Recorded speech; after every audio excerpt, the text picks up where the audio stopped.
My name is Joel, and in this video we'll be looking into um, another security appliance, which is the ISE, right? Identity Services Engine. Pretty interesting one. Let's dive into it. We have a topology on our screen right now. You can look into this. We have the ISE setup over here, right? In the VLAN 123, right? So the ISE is present here.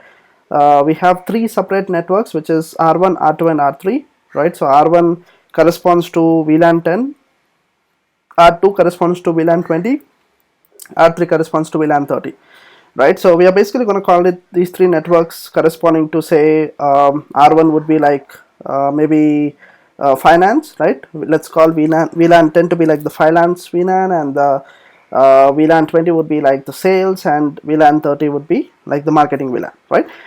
You also have a ASA over here, and this is the logical topology, right? Because in a physical topology, all of these appliances will be connected directly to the switch, right? So you have the ASA, because all the traffic from the inside of the network will go through the ASA to the outside network, which is the internet and R4. And you have the switch here, and you will also have the client, right? So this is how it's going to work. So we have the client which gets connected to which will be connected to the switch. Now on the client, we are going to put in a username and password, right? So you know that every time you plug in your PC into a switch, you have to authenticate it, right? So you're going to put in a particular username and password.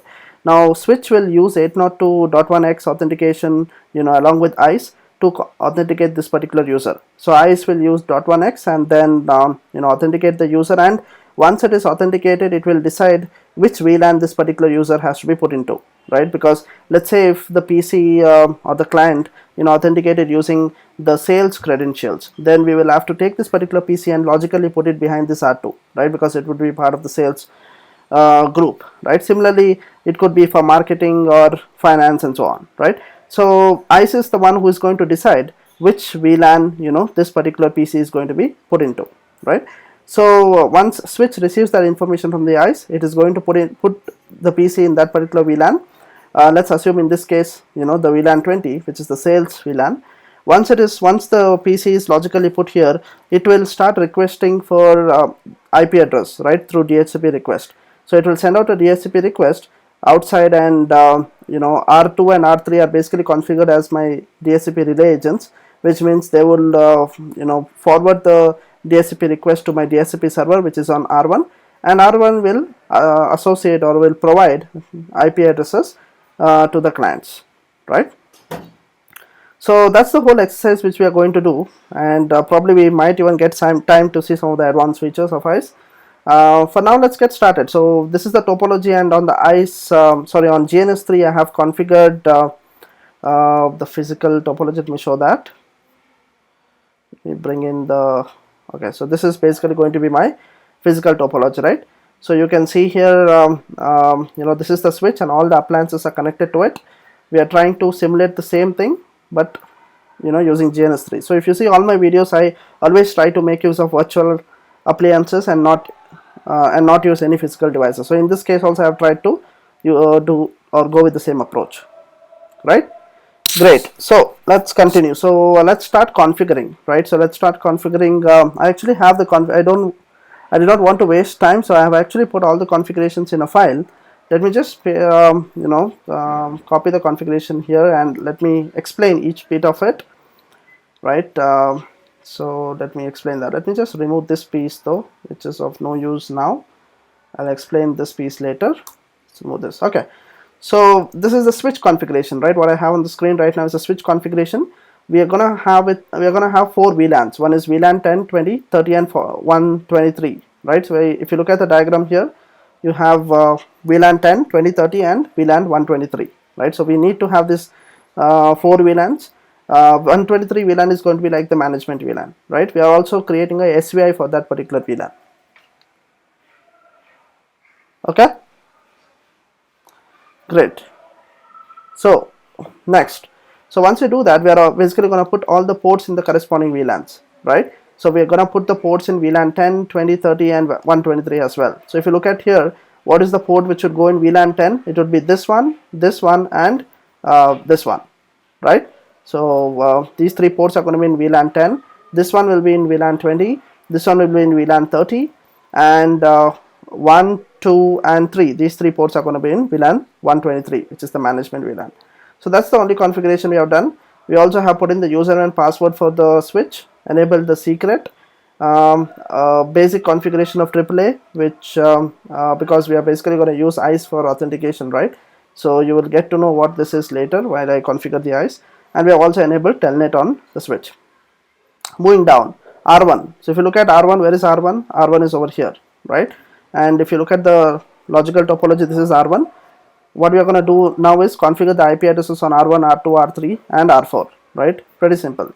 So if you look here, we have configured R1 to be an NTP server as well. So R1 is my NTP server.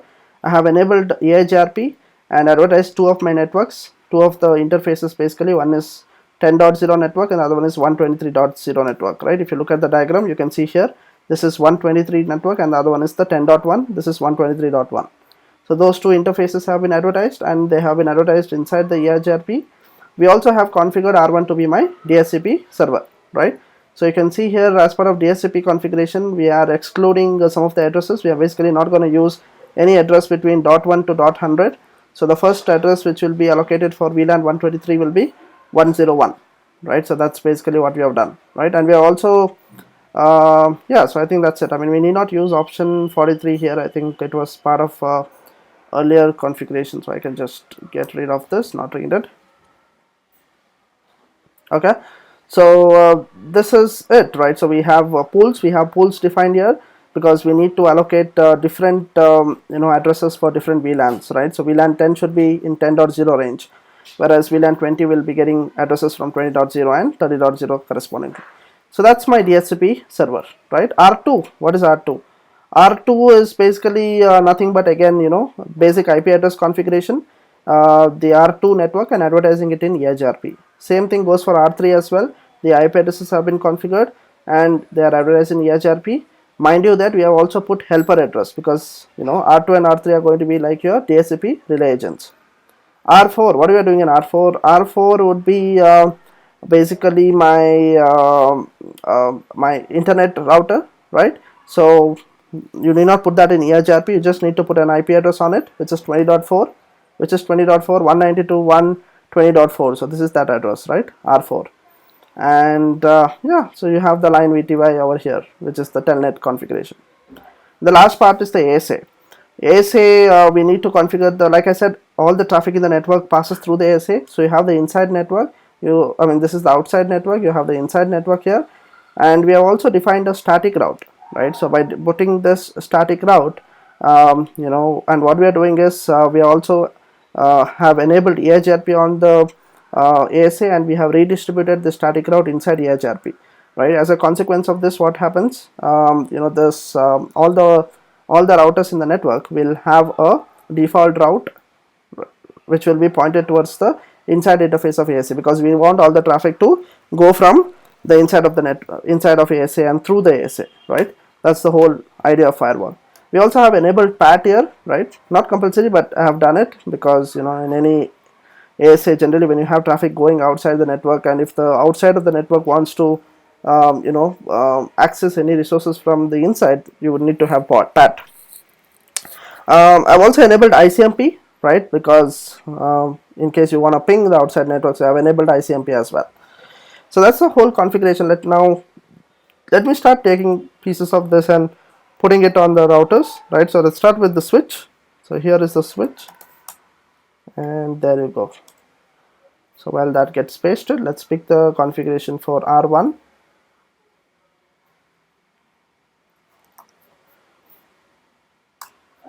So switch is good. Let's do R1. Let's do R2.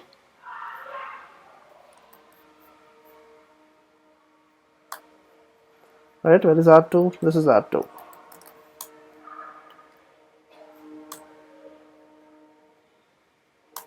Great, R2 is done. R3, we're going to do R3 as well.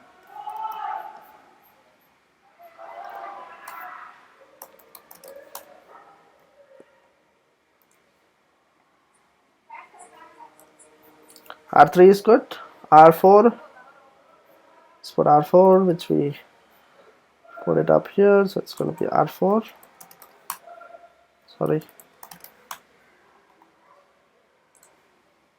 so we have R4 and the ASA to end it with, right?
There we go. So we have done with the ASA configuration as well, which is very good. What do we do next? Where do we go from here? Okay, so we have all of this good. Now let's look at our ISE, right? So we start configuring our ISE. Where is my ISE? So let's see if the ISE is up. It doesn't look like it is still up. We'll have to wait for some time. So let's quickly see what has happened at the ISE side. So this is my ISE. So let me log in. So I have already installed it. I'm not going to show you how to install ISE. It's pretty simple. So you need to do just the bootstrap configuration of putting in an IP address, pointing it to the DHCP and maybe NTP servers, which you can do. I'm actually using a virtualized ISE here, right? You can also download it from the Cisco's website and start using it. And what we do now is let's quickly see what is the status of my ISE. Show application status, I believe, and let's say ISE. So I'm running all of this in a 16 GB machine, so it's a bit slow sometimes, bear with me.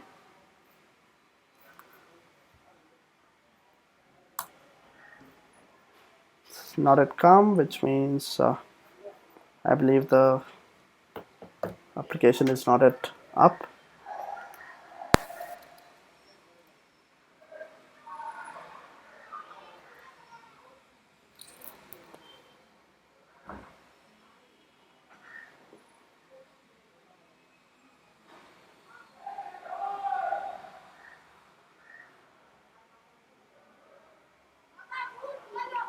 Give it a couple of minutes. Even the output takes some time for showing up.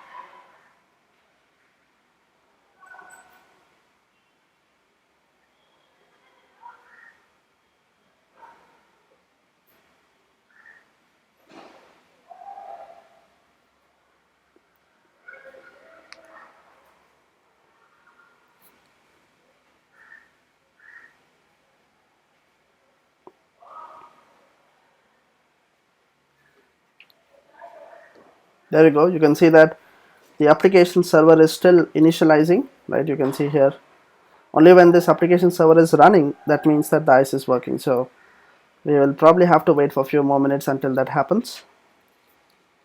Is there anything else we can do to use the time? Let me see. We have done almost everything. We just need to configure the ISE and turn on my client and see the magic happening. I tried my best to record my ISE configuration, but the RAM memory of my machine was not allowing me to it was lagging a lot, and as a result of that I have already configured my ISE, and I'm going to take you through the configuration because I have opened up all the tabs where I did the configuration so that you can try it as well, right? The first step is to go and register your switch onto the ISE, and that basically happens on this screen. So where do you go here? You need to go to administration, click on network devices, you get this screen, click on the add button here, right? So once you go there, you just put in information regarding what device it is. It's a switch, you can name it SW1, put in the IP address 192.168.123.15 because that's the SVI IP address, right? And you also need to put in a couple of other things. For example, you have to select the protocol called radius and put in the secret key, which we will later configure on our switch as well, right? Cisco 123, right? So that's something which you will have to do on this one. Moving on, next one would be configuring your authorization profiles, right? So profiles are something which are loaded, by the ISE as soon as the a new user comes in, right? So we created what you call as 3 separate profiles here. So we have like finance wired, we have created what you call as the sales wired, let me click on that, and the marketing wired, right? So these are the 3 profiles we created. So when you create the profiles, you just assign the VLAN to it, right? So for example, for finance we assign VLAN 10, sales is going to be VLAN 20, and marketing is going to be VLAN 30. So 3 VLANs, 3 profiles, and we are going to associate the VLANs to it. Once you are done with that, we move on to the next step and we create the groups, right? User groups basically. So for user groups, we created 3 user groups in our case, right? So we have finance, sales, and mark. You can see here. When you do this again, you go down to work centers. You can probably do it even over here. You go to administration and you click on groups, identity management, and you get groups, right? So you come here, you come to user groups and you create the groups. You have finance, you have mark, and you have sales, right? You just give the names and you create the groups. And once you have done with the groups, the next step is to create the identities, right? So these are the usernames and passwords which the clients are going to use to log into this particular network. So again, you go down to administration, identity management, identities, right? And you go down to users, and you can create users. You can basically you need to give only 3 things here. You need to give the username, which will be finance1, the password, which will be Cisco 123, and you also need to attach the particular group which this particular user is going to be associated. So here I've attached with finance, here with mark, and here with sales, right? You get that? Okay, so now we have, if you remember, we have done profiles here, we have done groups here, right? And we have done users here. Now in the last step, what we do is we create what you call as the authorization policy, and we combine all these things which we have done, right? So in the authorization policy, you can see the first 3 other ones which I created. For example, for finance, I have created a rule called finance wired, right? So you can create this very easily. You can always come here to the right and insert a new rule above, below, or you can duplicate existing rules and stuff like that. You can delete as well. So you create a rule, right? Name of the policy, and once you have given it a name, you can select which group you want to apply this on. In this case, it will be finance. You can also select which kind of a protocol you are looking into. We are looking into wired and 802.1.1x, right? So we have selected that, right? So, and then what happens, this is the group which gets assigned to it, right? So finance wired, right, is basically the what is finance wired, if you remember. So we created profiles. We created a profile earlier, so we are attaching this particular profile to it, right? So we are basically telling that if you get a user concerning this particular protocol and this particular group, then please put that particular user in this particular profile, right? So we created profile, we created groups and users, and this is the place where we put all of them together, right? So these are the 3 profiles which we created.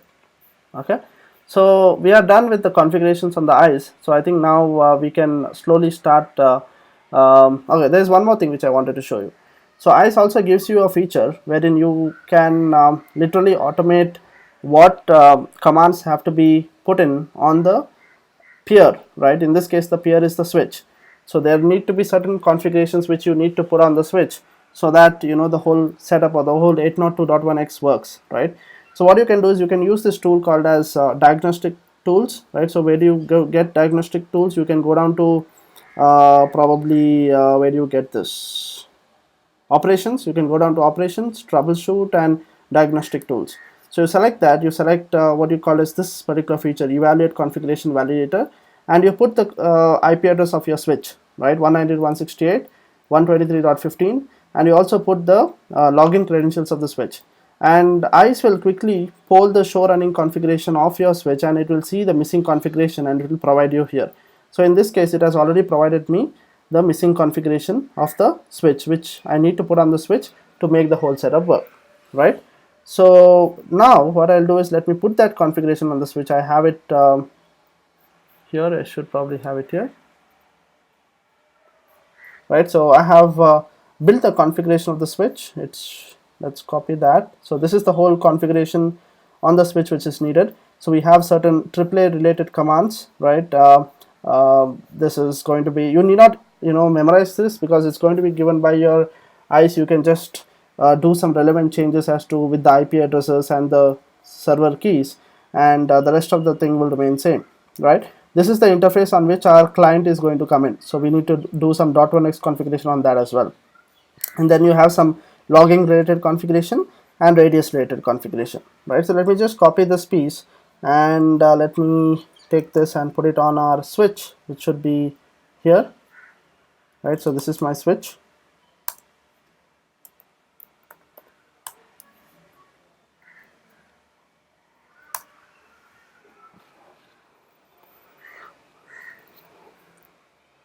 So that's happening. Let's wait for that to complete.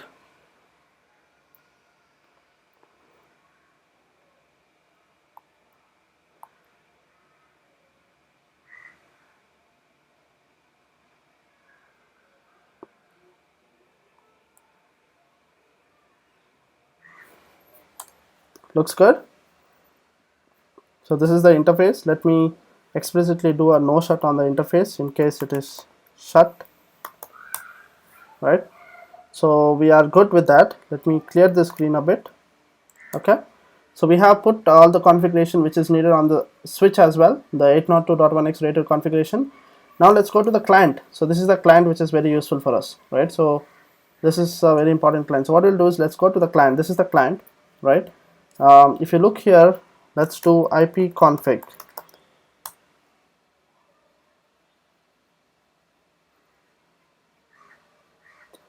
Right, so there is nothing as of now, right? So what we'll do right now is let's go and configure this interface, right? So again, this is going to be a little slow because I'm running this on a low VM, low powered VM.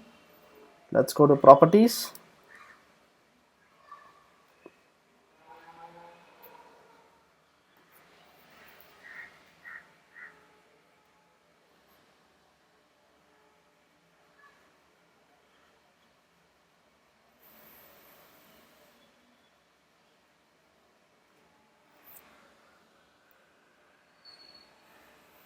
So this is a client, right, which is connected to my network. Now, yeah, so let's wait a minute, it's loading. Great. Let's see if our IPv4 configuration, it's a dynamic one, which is good, right? What do we have to do other than that? Okay, so let's go down to authentication, right, which is going to be important for us.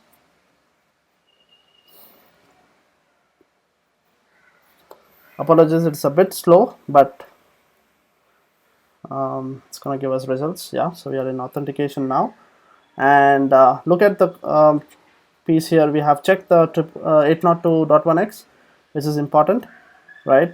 What I'm going to do next is probably let me see what is the settings here.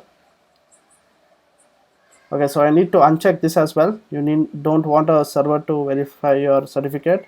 Even uncheck the enable fast reconnect. You don't want that, and that should be good, right? Additional settings. What do we have to do in additional settings? So in additional settings, let's replace credentials, right? So Let's replace credentials with what do you want to log in now with? Let's try to log in with probably uh, let's log in with Mark maybe, right? So Mark 1, and the password was Cisco 123, right?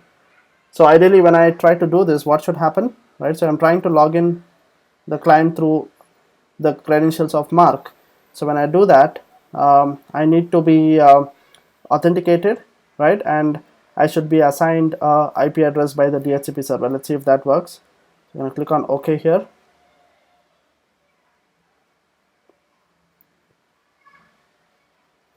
It'll take some time.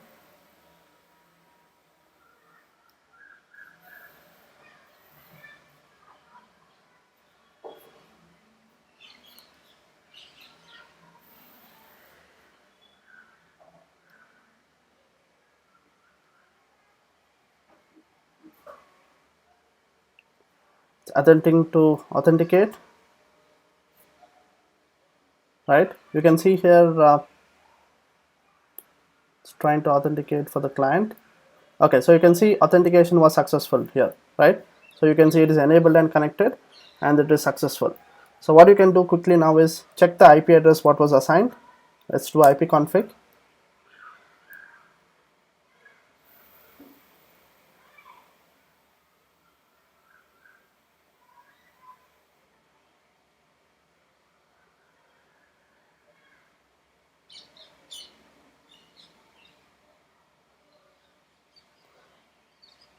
Okay, it's still taking some time because the internet is a bit slow. This machine is slow. Let's see if the connection went through over here. Show authentication sessions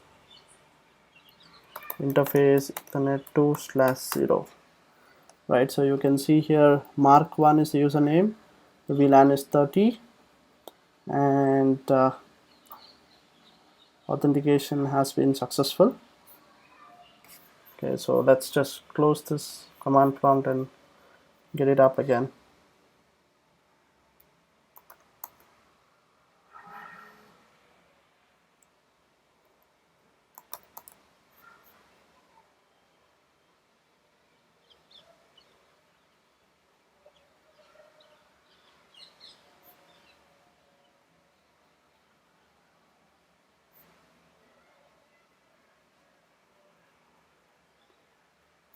You can see the messages saying that the authentication was successful over .1x. It's exactly what I wanted. But I also want to show you the IP address which gets assigned, right? Probably let's close this and let's see IP config.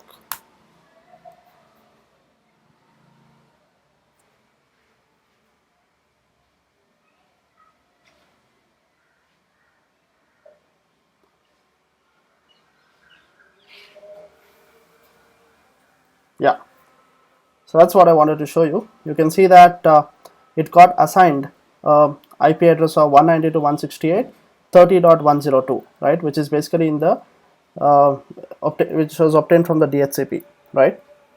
It's a bit slow in obtaining, so here ideally it should even show the default gateway, which it is still trying to fetch.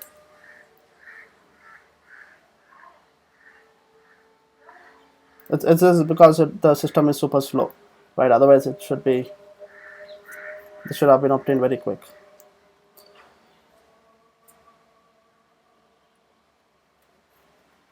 Okay, but I think you get the gist. Okay, it's printing now. There you go. So it's 192.168.30.3, right? So and this was obtained because we logged in as a user called Mark and who is associated with VLAN 10. So this is what happened, right? As we logged in through the user Mark, so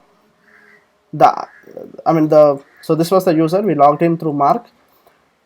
That authentication request went into ISE. ISE basically saw that Mark belonged to a profile called a marketing profile, which is associated with VLAN 30, and that information was given to the switch, and the switch immediately took the client and put it behind this router R3 because that belongs to VLAN 30, and the client ended up requesting for DHCP, and the client was assigned a particular IP address which is 30.102, right, which you see here, and as part of the DHCP request also got assigned a default gateway as well, which is nothing but R3.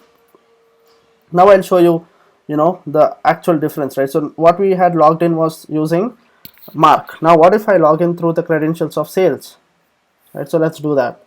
So let's configure this again, change the credentials on this, properties,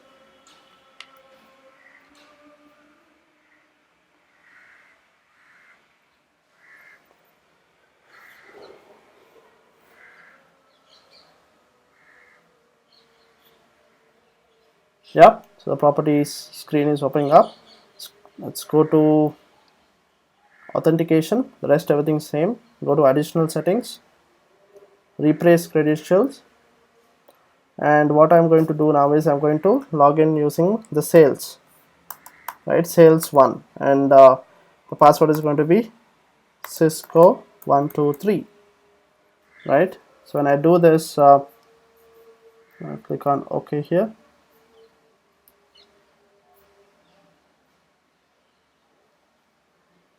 right? So ideally a new authentication request should go in here. Wait for a minute. So now since I have logged in using sales, the VLAN which should be assigned to the client should be VLAN 20, and the IP addresses which will be assigned as part of DHCP also will be in .20 subnet, right? So you can see here authentication has been successful, right? You can see that happening, right? And let's see if, yeah, so you can see here the VLAN which got assigned is now VLAN 20, the username is sales1, all good. I'm not sure if the DHCP has already been assigned. Let's just refresh and see.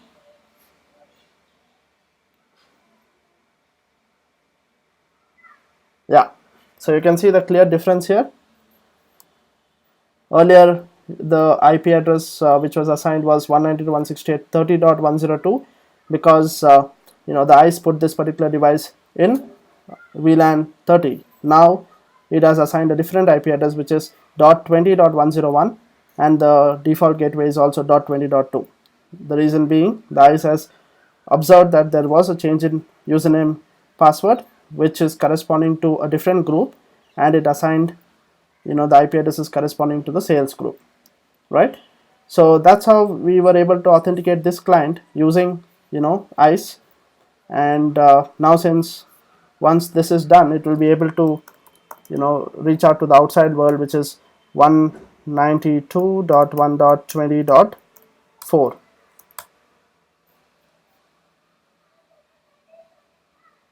right? You can see here the ping working, right? So we are able to access the request is actually going through the ASA to the outside world, which is R4, right? So thanks for watching. So that was basically a whole video which I wanted to make on how you can actually use ICE to do your 802.1x authentication, mainly on a wired network, right? So the main points are here: you create a profile here, you create groups, and you create users. You create a relationship between ICE and switch. So whenever a new user or new client logs into the switch will directly reach out to the ICE for authenticating it. And once authentication is successful, the ICE will provide the VLAN to which this particular new client will belong. Switch will take that particular client and put it in that particular VLAN.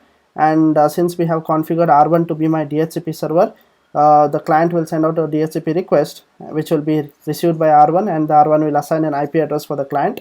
Once we have the IP address for the client will be able to access any of the resources based on what has been configured, right? So the next step actually here is to actually go one step ahead and do something called as dynamic ACLs. I was actually not able to get it to work with the virtual GNS3, but let me just give you a brief of how that works.